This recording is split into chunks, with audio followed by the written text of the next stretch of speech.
Welcome to Guide Guru. We hope this video helps. You begin by gathering prerequisites and performing the first actionable steps now. Create a Bing Search API key and confirm Hulu partner access. These credentials let you query metadata and content.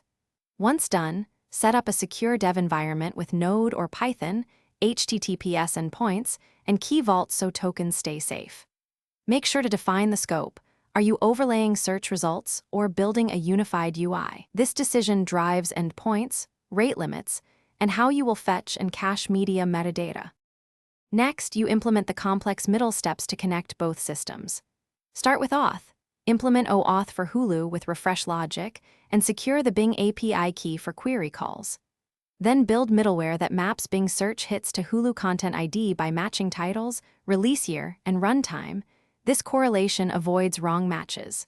Once you have matches, cache metadata for 30 to 60 seconds, paginate results, and implement backoff to respect rate limits.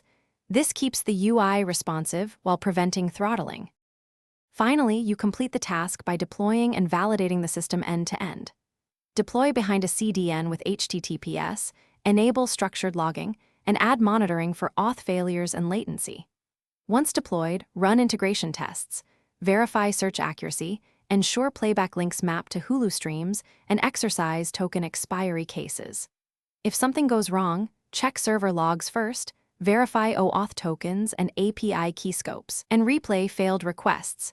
A single mismatched ID or expired token is the most common culprit. Thanks for watching. Consider subscribing if we helped you today.